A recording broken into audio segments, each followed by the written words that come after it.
Punto ito, makausap po natin sa linya ng telepono si Engineer Noemi Recio, Director ng Traffic Engineering Center ng MMDA. Magandang hapon po, ma'am. Good afternoon sa'yo, Chiki. Apo, meron po bang mga alternative na ruta o advisory ang MMDA kaugnay po ng mga reblocking na gagawin ngayong weekend?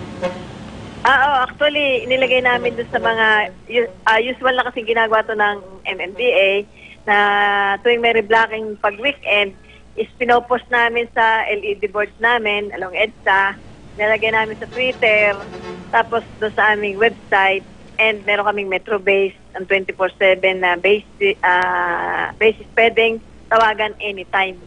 Apo. At itong mga parang electronic billboards ninyo, ito yung nakikita dito sa may bahagi ng Cubao, no, at ilang bahagi pa ng EDSA. Naka-post doon yung mga locations ng mga schedule ng reblocking for that weekend. Opo. At kumbaga parang yun nga yung nabanggit sa report, iba't ibang bahagi, may Mandaluyong, meron din sa Cubao, meron sa may bahagi ng Caloocan. So, ano po expectation sa magiging flow ng traffic o abiso nyo po sa mga kababayan din natin? Actually, kaya meron tayong information dissemination para malaman ng publiko na may mga there will be reblocking activities para makaiwas na sila doon sa mga areas kung saan magre-reblock ang DPWH.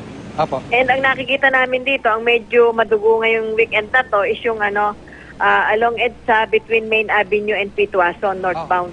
Opo. Ma'am, bakit po nyo nabanggit na medyo madugo? Kasi ito yung masikip na lugar eh. So kung magsasara tayo ng isang lane dahil sa reblocking, yung reblocking kasi natin is by 10 or 11 PM tonight, magbubungkal sila. Pagkatapos mabungkal, magkakaroon ng base preparation, ayusin, tapos bubusan ng semento. So yung pagbuhos, aabutin na hanggang bukas ng umaga. So after that, pag nabusan na, meron tayong tinatawag na curing period kung saan pinapatigas ang semento, so hindi pa rin madadaanan hanggang Lunes ng madaling araw. So by Monday morning, doon pa lang magiging passable yung lane na nireblock nila. Opo, ma'am.